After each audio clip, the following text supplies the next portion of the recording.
The following is a production of DallasCowboys.com and the Dallas Cowboys Football Club. How about them Cowboys? Yeah! Go Cowboys! This is Girls Talk, Boys Talk, presented by Jigsaw Dating, preferred dating partner of the Dallas Cowboys, and broadcasting live from Dallas Cowboys World Headquarters at the Star. Now, your hosts, Christy Scales, Aisha Morrison, Nicole Hutchison, and Jess Navarez.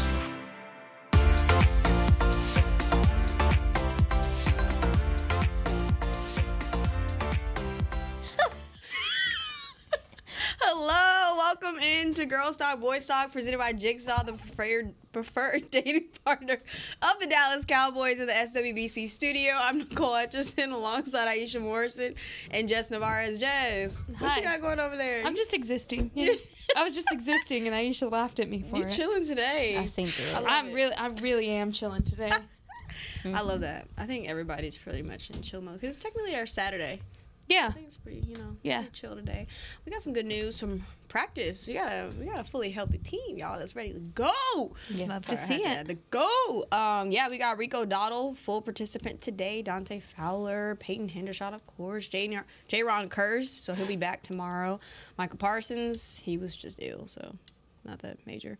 Mozzie Smith, Tyrus Wee, but Seattle Seahawks. They have a lot of guys questionable, actually. Mm-hmm. Wide receiver D. Eskridge. Wait, make sure that's... Yeah, okay, right. And then Will Dissly, their tight end. Then you also have Kenneth Walker, a big part of their offense that is questionable, doubtful now. Huge. Yeah, so that they just took a huge loss there because that's most of their production, that run game. Mm-hmm. Yeah. Yeah, what's the thoughts? Let's start there. Without Kenneth Walker, what does this Seahawks offense have that can really... in your mind, I guess, make things difficult for Cowboys? Well, they're built to be a passing offense. That's what they're built for. But right now, when you talk about the loss of Kenneth Walker and the hit that takes to the run game, it just matters for them specifically, especially since, this offensive line has been struggling quite a bit. I think that for them to have Kenneth Walker also helps a lot in pass protection and picking up blitzes and stuff as well. So the loss there is great. This team is still going to probably try to pass the ball, but yeah, it's a big deal. It's a big deal because with Dallas's defense, most teams would definitely opt to try to run the ball as opposed to just passing the ball because that plays into the Cowboys' strengths. So it's a loss, and it could aid in the Cowboys' success with them being semi one-dimensional. But I do know Zach Charbonnet is a fantastic young running back as well. So. Yeah, I was looking at some stats earlier today about the Seahawks offense, and I like to do these comparisons. Again, they're from Inside Edge, so shout out to Inside Edge for that. But the Seahawks, have gone 3 and out on 33.3% of their drives since Week 9, second worst in the NFL as compared to the Cowboys. The Cowboys have forced 3 and outs on 27.9% of their opponents' drives since Week 9, fourth best in the NFL. So what does this do? Well, if you don't have Kenneth Walker, who was really going to carry the load, literally, if you will, for that run game, then it just makes things more complicated in the sense that they have less options here. They can't be as creative. They can't really show their hand, if they will. They're going to be very watered down and basic because although, yes, Zach Charbonnet is a good young running back, it's just not the same thing as your starting running back, and you can't pull out as many tricks and special packages like you would see with Kenneth Walker. Why are you laughing? Because you called him Cabernet. And I said, sorry. It's baby ready for the weekend. No, you don't have to apologize. I'm just laughing because I'm like, as soon as you said Cabernet, I literally saw. Sorry. Like, no, girl, it's no big deal. I'm just so laughing ready for the I'm weekend. Like, I know you are. That's why I was laughing. I said, this baby got it on her mind. She ready. Yeah, it's I don't even like red wine. It is okay. It is okay. Really, But yeah, continue. I apologize. Up to you. I'm done. No, all that to say, 3 and outs do matter in this game. We talked about it in terms of the Cowboys offense, but it does matter in terms of the Seahawks offense as well, just because, again, we talk about fast starts, and this is the kind of game that the Seahawks can't afford to miss out on opportunity for points. So, again, that is a loss for them, and let's see what they're able to pull off. Yeah, so that pretty much, like you mentioned, makes them a little bit one-dimensional. So let's talk about their receivers, and then we'll talk about this Cowboys offense and how they should attack the Seahawks. When you think about DK Metcalf and Tyler Lockett, you said yesterday that he can get open. He finds ways to get open. As far as DK, I think he's coming off of a season low 32 yards from this past week. Hasn't had, I think the other only 100-yard career game was against the Cowboys in 2020. So, I mean, how difficult will it be to contain a guy like DK Metcalf? Well, I think DK Metcalf is a fantastic player, a physical player. But one thing that makes CeeDee Lamb so dope is that he can go inside and outside. And DK is not really used in that way. And so it is easier to take a guy that is mostly an outside receiving threat away from an offense. And then also, too, you factor in what we've been talking about. Seattle's offensive line has had so many injuries this year. And I believe, we talked about it yesterday, I believe they're getting, is it Abe Lucas back, the right tackle, That's from an injury? Let me see. I don't know why I can't. I'm sorry. It's your name, Mr. Lucas. I cannot get your first name correct. Yeah, I'm not one to talk, girl. I'm not one to talk. So that he is their starting right tackle. Jason Peters was filling in for him at that right tackle spot. This gentleman is coming off of a pretty major injury, if I'm not mistaken. So I expect for the Cowboys to take advantage of the soft spots in this offensive line. And when you talk about the protection, it's not holding up consistently enough to get a DK Metcalf who thrives on the deep ball and that stuff to have those opportunities. So Jackson Smith and Jigba that you mentioned yesterday, he's starting to come along a little bit more, but I think a lot of that's because scramble drill with the quarterback, because they get a lot of big plays from him. So he is, and he can run routes. And also Tyler Lockett being the other guy, too, because he knows how to sit in zones, find soft spots, really smart player. All right, let's talk about this Cowboys offense. Switch gears a little bit. They're playing lights out, y'all, averaging 41 points a game since, I believe, the Giants game. Just talk about as far as Dak. I mean, now their teams are having to plan for his mobility and add that as far onto the game plan. Just talk a little bit about how much should he be using his mobility. Who wants to answer that? Yeah, I mean, I think in this type of game, sorry. I think if you have to, do it, but don't force it. I think Dak's done a really good job of knowing when to do it and not overly doing it because he feels like he can at that point. So I think just being smart with it, obviously, but I mean, at this point, do what you've been doing. Do exactly what you've been doing, which has been working. I think the only thing now, and we've talked about it, is that this team is really where it's going to be, is tweaking up little things, refining little things, and getting a little nitpicky, and using games like this and matchups like this when you have even harder ones here in the next couple of weeks to refine those little things that could put you ahead sooner. And so this was interesting too. Sorry, I love these stats. We're talking about red zone yesterday, and we're talking about how much the Cowboys have improved and everything like that. So what we did know, even when the red zone conversation was heavily talked about at the beginning of the season, that the Cowboys were getting to the red zone, right? The problem was the production in the red zone to actually score. We know that. But the Cowboys have run 18.1% of offensive plays in the red zone since week 9, which is the third best in the NFL. The Seahawks have allowed their opponents to run 18.8% of plays in the red zone since week 9, tied for the worst in the NFL. So something I really want to see is, we're talking run game on the offense. I don't necessarily want to see it from Dak. I want to continue to see this buildup of what you've seen with Tony Pollard and Rico Dowdle, specifically in the red zone, because I feel like that's a part of this offense that you haven't seen build upon since you did lose that red zone threat with Ezekiel Elliott from last season. A consistent red zone guy that you knew was going to get you in the end zone every time. I want to see that, and I want to feel that kind of comfortability with Rico and with TP in the end zone. So that's what I want to see. It's not necessarily about Dak being mobile, but it is building upon the run game that you've seen the last couple of weeks. Yeah, to piggyback off of what Jess was saying in regard to the run game, this is the game that you would emphasize on getting the run game going.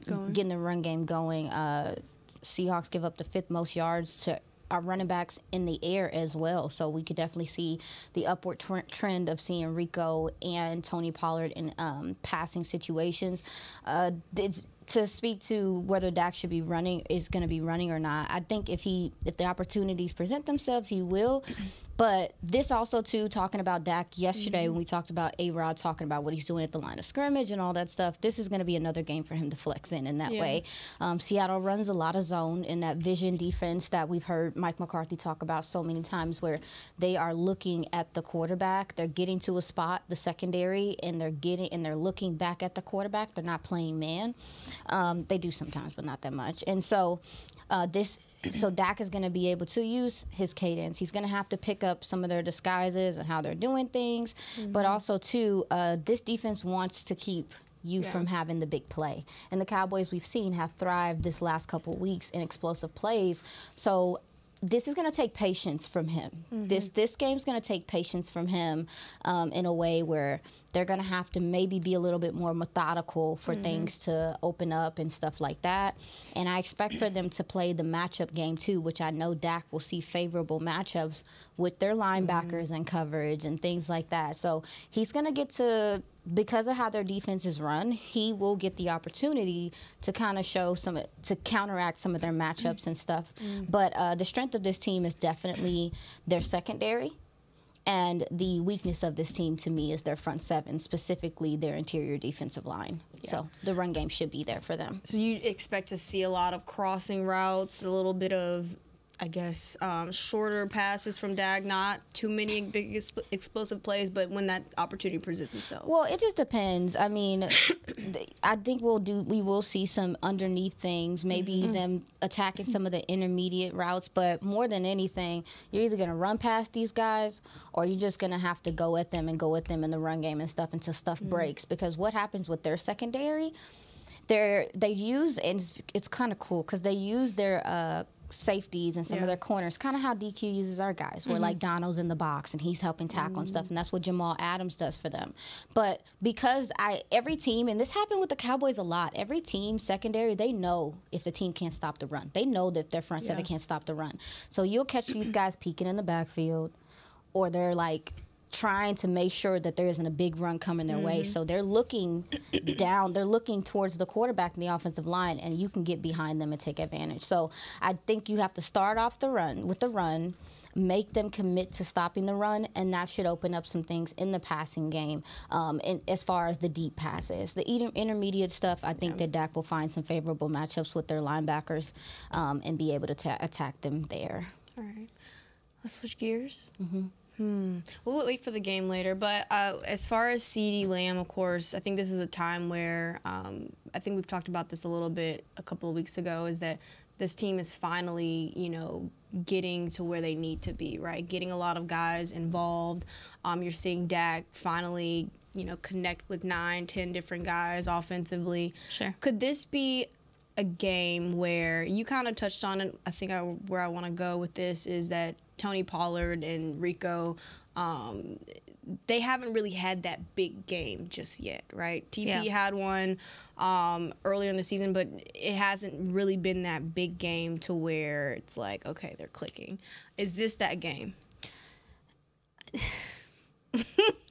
I want it to be. And I only say that because Aisha's been touching base on this for weeks now, saying it's going to get colder. You're going to you're going to need to start running the ball a little bit more. But above all else, you just want to have a full, well-rounded offense. And that does come with a passing game and a running game. You don't want to keep bringing up this run game of what is it? What exactly does it look like? And I want to put that conversation to bed. I'm tired of questioning so much what this new run style looks like under this Mike McCarthy play calling, because it's obviously there. It can be productive. The thing is that for the sake of the next 6 games, and then you're talking postseason, you need that well-rounded offense, because there are going to be matchups that you go down on even later down the line that you need that run game to be established, because, look, you need to be able to fall back on it if at some point a team decides to give you a really favorable matchup, covering CD,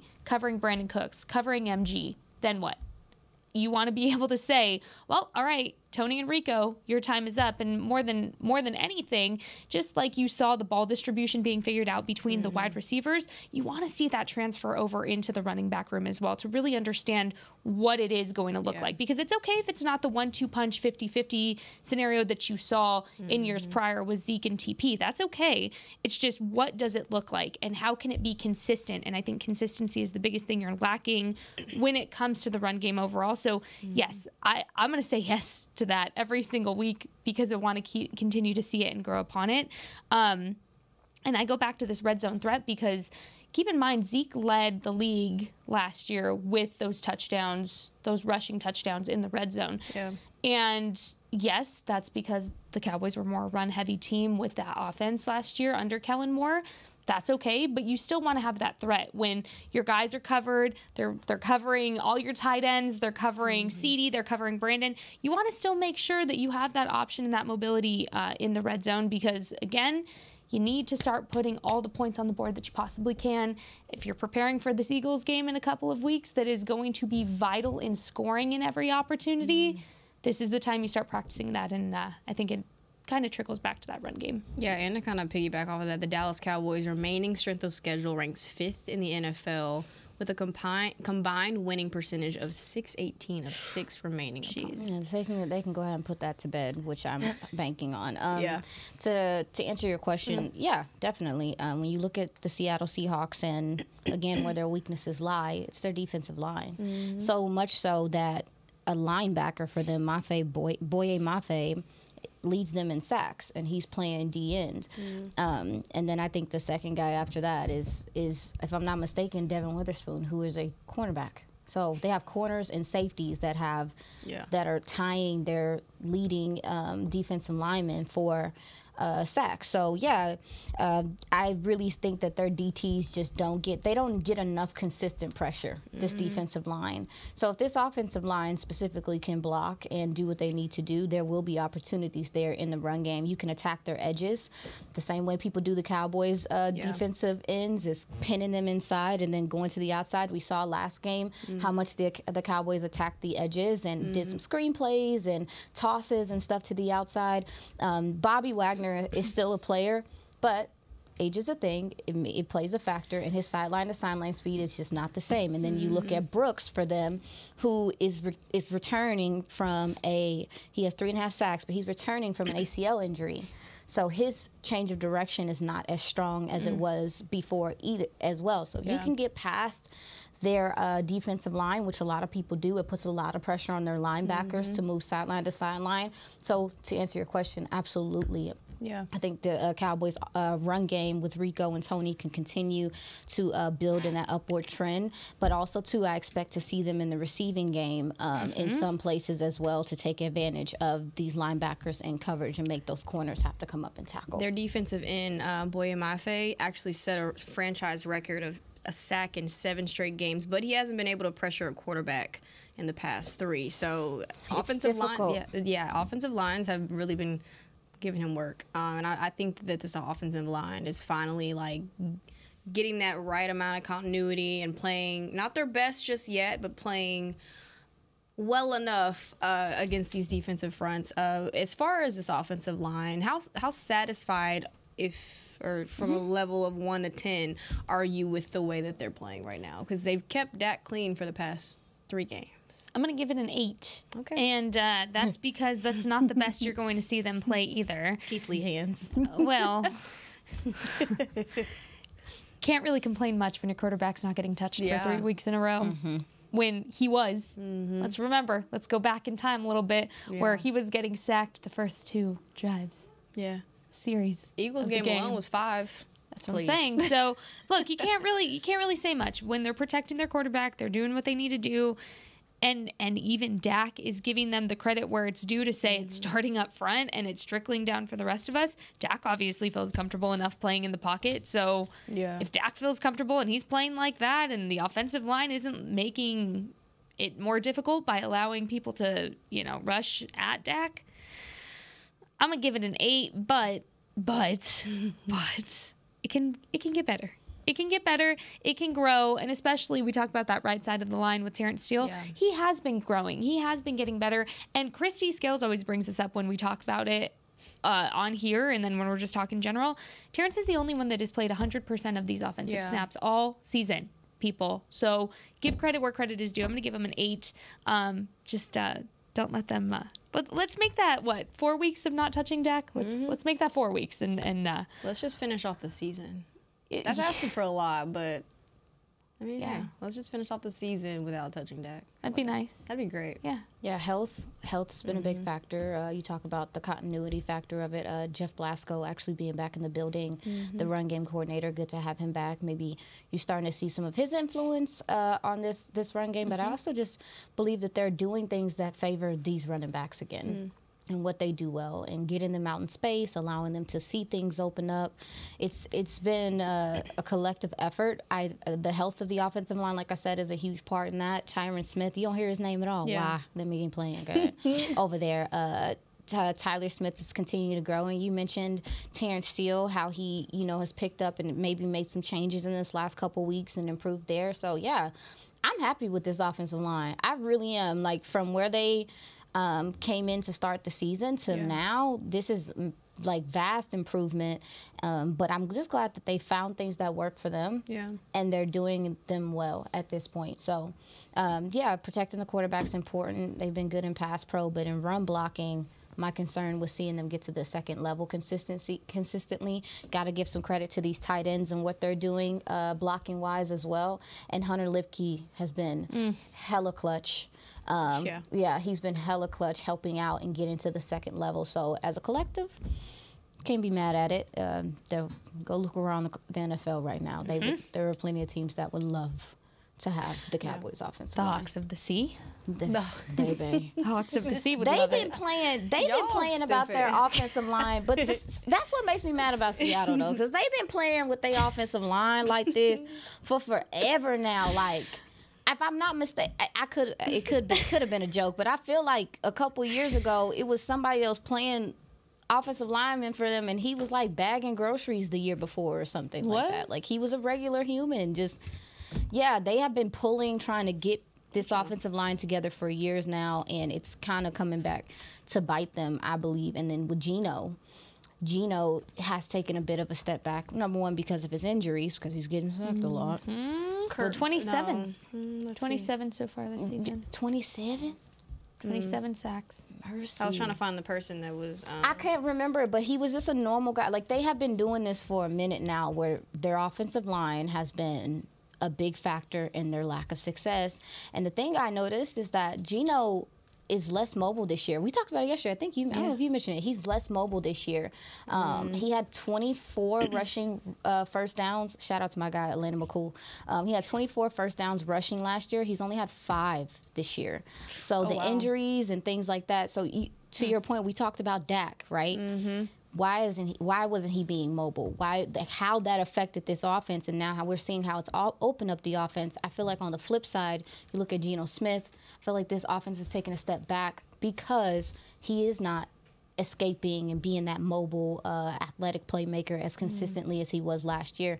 And it's just easier to key in on him when he's sitting in the pocket. He's holding the ball a long time. He's probably terrified. He's a little terrified scared of getting hit like Bryce Young. He do look a little scared. Well, nah, Bryce was a little more aggressive on the ground. He didn't really care. But nah, Isn't Geno dealing with an elbow injury too? Didn't we? And that's absolutely all that stuff plays a factor in how a quarterback plays football, and he's not playing that like gritty type of confident football he was before. He's sitting in the pocket holding the ball a long time. Don't do it again. Don't do it again. From talking to the guys in the locker room, they are very aware of that as well. So there you go. Pray his strength. What were some of the conversation? Like, what did some of the guys say about that? I mean, they're just cognizant of the fact that this is an offense that wants to throw the ball deep, and we talked about it. Well, baby, do you got time? And that's it really plays into the hands of the Cowboys, which is why the run game was important, because that can kind of counteract it. Yeah. But if Kenneth Walker isn't there now, I'm trying to tell y'all, Charbonnet can tote that rock. So they're still gonna have to come up and tackle him, but it's just little stunts and all the different stuff the Cowboys can do, him having to pick those up and Have mercy. All right, we're going to go ahead and take our first break. You're watching Girls Talk, Boys Talk, presented by Jigsaw, the preferred dating partner of the Dallas Cowboys. We'll be right back. We know that juicy, cheesy, grilled to perfection burger sounds amazing, but it does sound like something is missing. Pepsi, baby! The yin to this burger's yang. Burgers and Pepsi go together like burgers and Pepsi. This perfect blending of flavors makes every bite of lettuce, every sesame seed on the bun, and every sip of that crisp, refreshing, ice-cold cola a journey to Foodtopia. Burgers, better with Pepsi. That's what I like. At Jigsaw Dating, we obviously want the Cowboys to bring that 6th ring home. But to be honest, we're more focused on finding the person who will put a ring on your finger. That's why we created a dating app that reveals your face through meaningful conversation, so you can date deeper. Because it's personality that matters the most, not looks. Join Jigsaw Dating today, dating partner of the Dallas Cowboys.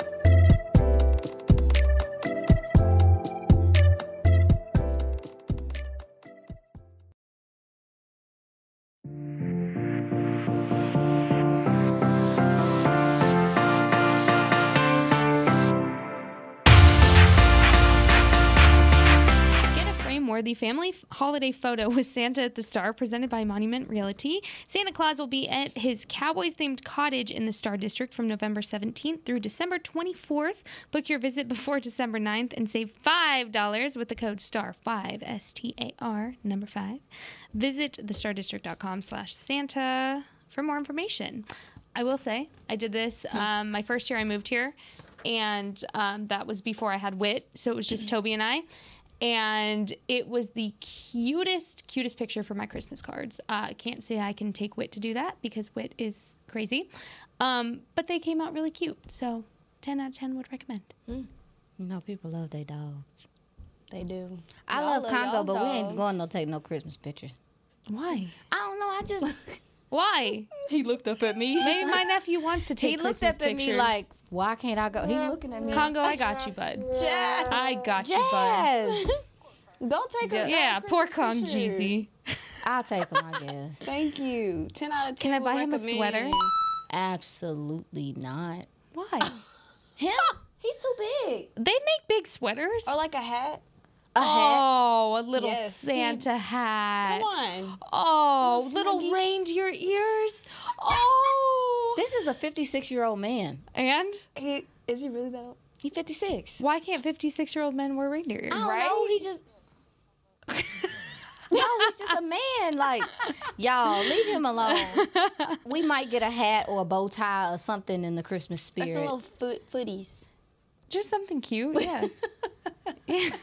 Oh, Jesus. I don't know why I've never thought to do this type of stuff with him, but I will try.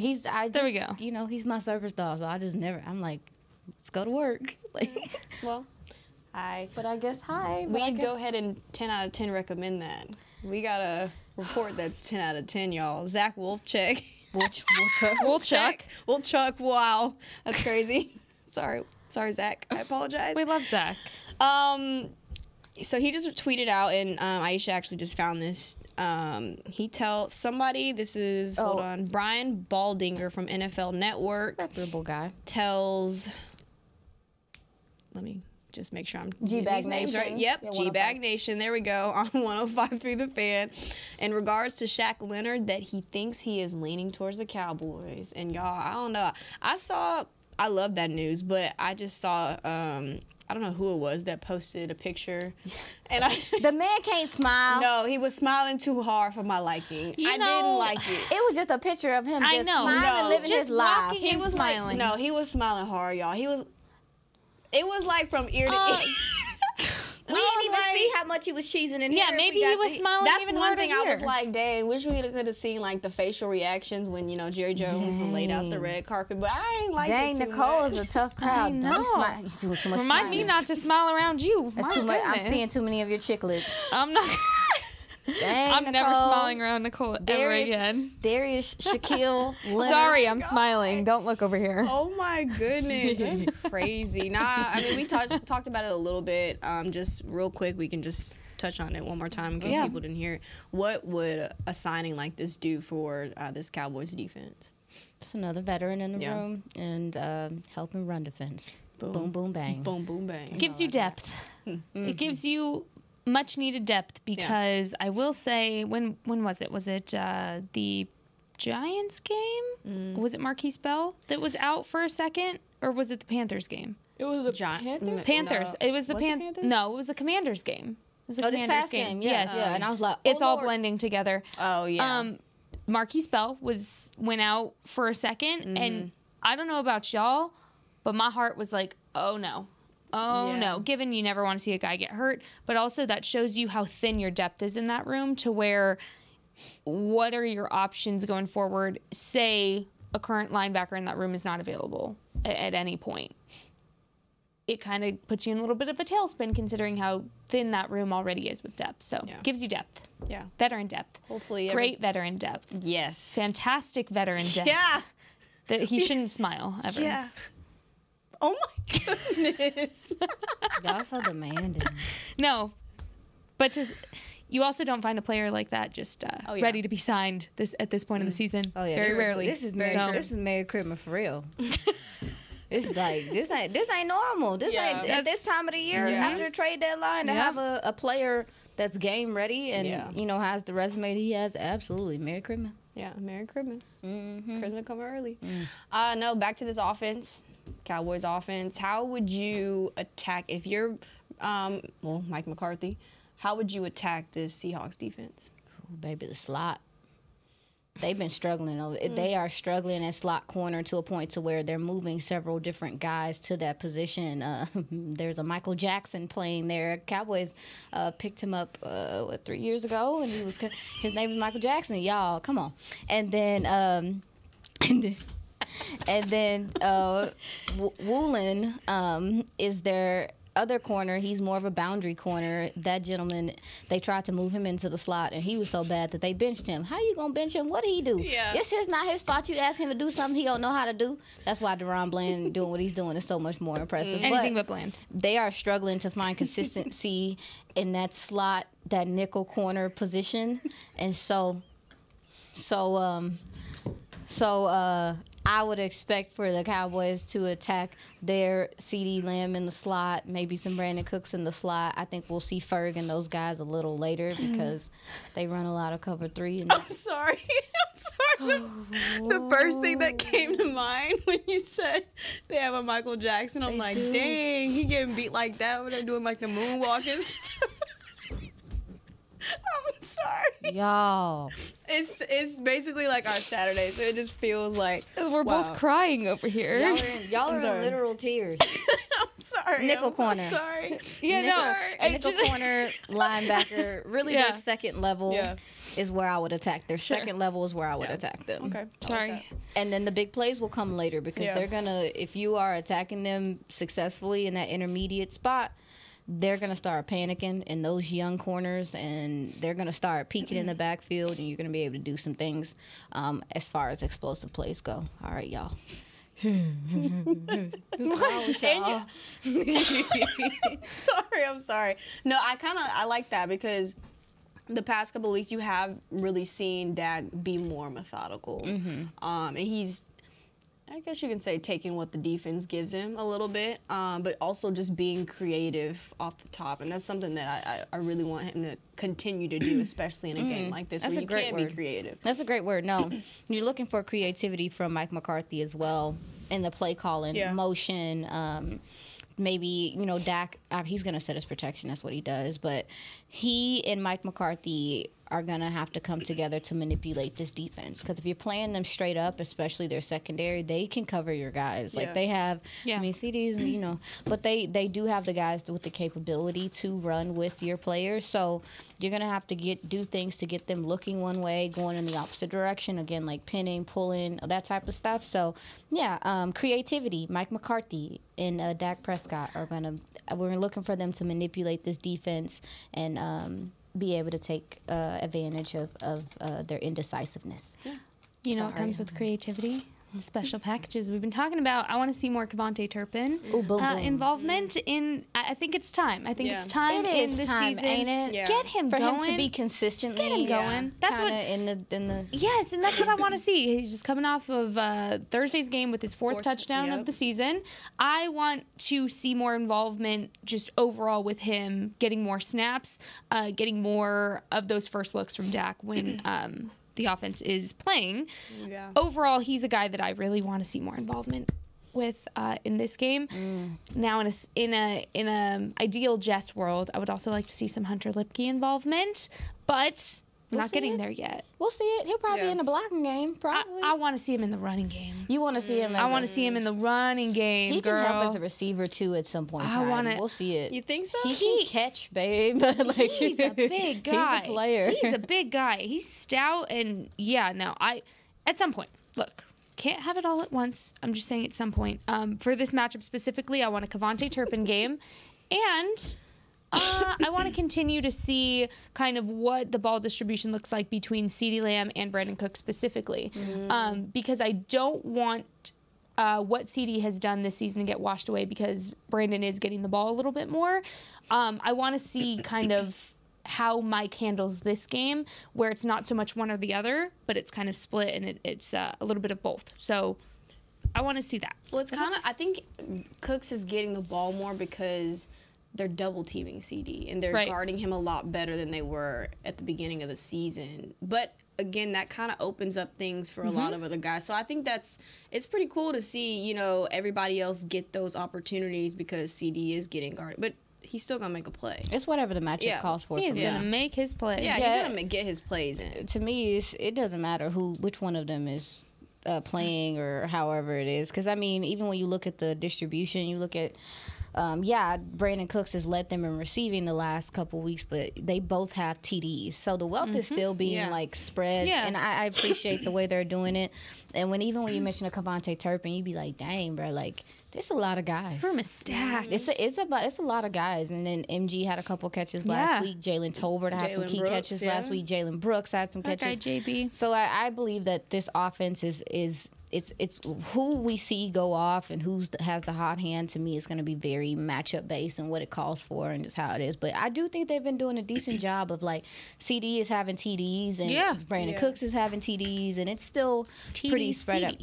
Yeah, it's still pretty spread out.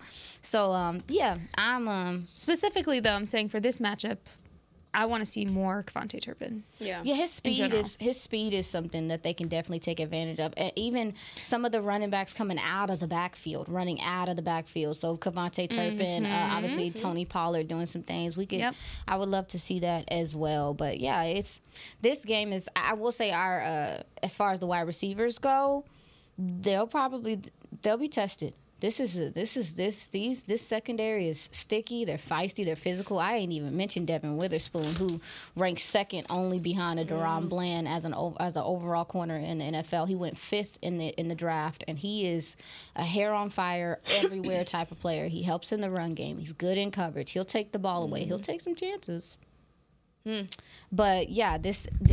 When we talk about these wide receivers, this might be one of their bigger tests that they've seen in the last 3-4 weeks as far as how good the secondary is. Yes, I like that. But they play a lot of zone.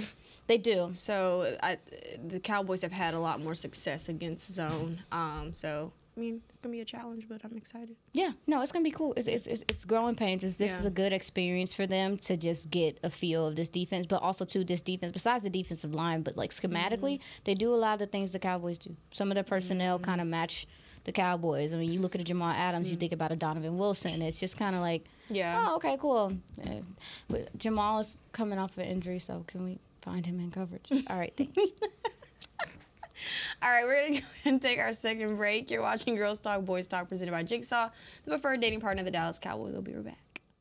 At Jigsaw Dating, we obviously want the Cowboys to bring that 6th ring home. But to be honest, we're more focused on finding the person who will put a ring on your finger. That's why we created a dating app that reveals your face through meaningful conversation, so you can date deeper. Because it's personality that matters the most, not looks. Join Jigsaw Dating today, dating partner of the Dallas Cowboys.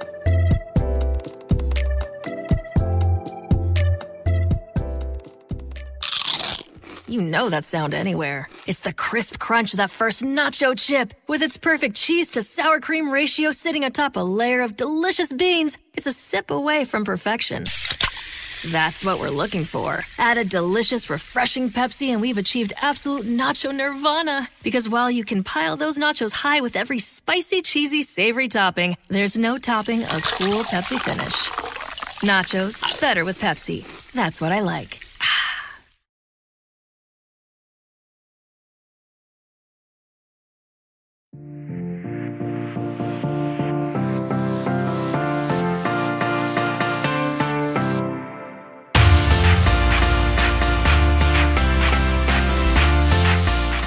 NFL Pro Bowl games are taking over Orlando, and the roster is up to you. Cast your ballot for the 2024 Pro Bowl games. Vote and send your favorite Dallas Cowboys players to compete in the ultimate AFC versus NFC showdown this February. Vote now at probowl.com/vote. Go vote for our guys. You know what to do. You know the drill, people. Right. Even though we're trying to not be there. Vote. Correct. We're aiming to not be there. Correct, but vote. But still vote. But with hope of not being there. Correct. But vote. All right, we got to do our pod pick. Who's going to have the first receiving touchdown? Go, Jess, go, Jess, go. Oh, man. I'm trying not to be as predictable on these things anymore, because you know what I want to say. Say what you want to say. Cavante Turpin? No. Oh, really? That's what you... That's a good one. Yeah. For this matchup specifically. I'm going to go... Yeah, I'm going to go Terp. I was going to say Jake, but I'll go Terp. Terp for this one. Sorry, real quick. I will say, like, because they run cover 3, I wonder, like, how... I think Ferg could have success, but I do think that we'll see that part of the, like, the middle of the field open up later in the game. That's fair. Because they scared. And they're committing to stopping the run. There you go. That's just me. But he's still, I thought you was going to pick him. I'll go Terp. That's good. I hope so. I would say Tony Pollard. Yeah. I was going to catch them slipping. I was going to go Rico. I could see like a little outside pass to the boundary. Cut back inside a little bit. I don't know. I think I could see Rico. I just feel like they give up a lot to. They do. They give up a lot to running backs in the passing game. So I figure maybe, and their corners are pretty good. So I say, okay, well, where else can you score from? So Ferg would be a good one, like just said, or like a Cavante Turpin out the backfield, or a running back. Yeah, because I know Rico. They got to the red zone against the Panthers, and he had a receiving touchdown. So yeah. All right, maybe a screen or something. We'd love a good screen. We have screens. Haven't had screens in a long time. Do. What's our game today? Oh, my bad. I'm sorry. I should have said that. Pick a name, and this time we're going to do, like, the candy to describe them. Oh, okay. Oh, love that. Jalen Brooks. Aw. Well, he's always passing out Snickers, so how could I not pick Snickers? Yeah, I know. He is. He always does this. I seen his name, and I thought about a Snicker. Yeah. A sneaker. Sneaker. It could have been better. He did. Yeah, he does. Yeah. He did. I couldn't think of nothing else but a Snicker. It's okay. Okay. Dorrance Armstrong. What? Oh, Wait, I know a good one. That's not. I'm jealous. Oh, wait. She had the other names in there. Man, Oh, sorry. my bad. Hold up. It's supposed to be just these. I know you lying, Jazz. Our producer is out here slacking. She out to get you. Oh, She gave man. me these old names. It was only supposed to be these. Okay, well, since you figured he's a I warhead. didn't see what was already. Oh, was that's already a in good there. one. Here you go. He is a warhead. That is Here. a good one. There we go. Thank you. Jazz out here making me look crazy. All right. Take 2. Cavante Turpin. Of course. These things are not rigged. I'm so proud of this. Pop Rocks. That's crazy. Fired. I love that. I like that. I'm gonna give him. Man. Okay. Well, then you take that one. I'm sorry. Yeah, I'll take this one. Okay. He's Pop Rocks for Here, me. you 'cause go he's like, first, and then I'll go again. pops off your screen. That's a great one. That's a perfect one. I love that. Okay, I'm sorry. That's a good one for Turp. Yeah, you did. How dare you give a good candy for Cavante Tony Turpin? Pollard. Oh, there you go. Let's see. I had some Skittles earlier, but I'm not gonna go with those. I'm gonna say, dang, this hard. See? Oh, Dang, that's what a kind of good one. can't? Oh, that's a good one. I'm gonna say, well, no, I didn't want to say Skittles. What's the like lemon head? Is that what it's called? Yeah, the lemon head. Mm-hmm. I'm gonna go lemon head only because. Why? Only because so they're like sour on the outside, Yeah. right? He was struggling a little bit this season. Okay. Now we're starting to get the best of him. The hard part, the hard candy Yeah. inside. Once you eat past the sour, Yeah. Mm-hmm. Love it. we're starting to get the best. That's of good. it. Love that. Okay. Tony Pollard. Okay. Oh my. All right. What's yours? I don't know. For the can't third wait. time. Let's see. Oh, it's my fault. No, that was a good one. Terp deserved a really good candy, and I'm glad you Pop did Rocks is that. good. Zach Martin. Oh, Zach Martin is the Hershey bar. OG, the Dallas triple Cowboys. OG. Yeah. OG, can't go wrong with it. It's just such a constant for everybody. Like, you need it. Because if you need any kind of chocolate bar, what are you going for? Going for a Hershey. The best. The best. Number one. Yeah. I don't The do first. chocolate, so. Oh. OG, triple OG. But no, It is the yeah, OG. everybody loves chocolate though. There you Oh, go. I got Rico. Rico. Okay. So, I got it. All right. All right. So Rico is the pack of Pink Starburst because Absolutely. it's just good one after good one after good one Absolutely. after good one after good one. Yes. You're never disappointed Oh, that's good. when he gets the ball. I like that one. I like Oh, I think he'd appreciate that. I'm gonna tell him. We gotta tell him you said that. That's a good one. CD. Oh man. Let's see. CD. Ooh, no. Oh, I know. I thought I had it. I know. So I know. We were like, what? I think I'm gonna go gummy bears Oh. because I eat those so fast. He be beating his defenders so fast. it does come. It does come suddenly, swiftly. Subtly. Swift. Oh my God. The Taylor kind. I should be able to use an Oh my adjective God. and not have to go through this. Girl, you know me. Gummy bears. Yeah. That's a good one. Solid one. Universally And- loved too. Universally loved, and they're always good. Sour one. I swear I don't rig this thing. Jake Ferguson. That's funny. Jake is going to be the sour gummy worms. You're going sour gummy worms because he adds a little bit of something to this offense that's just special. As compared to like normal gummy worms, they're just not your first choice. You're going sour gummy worms.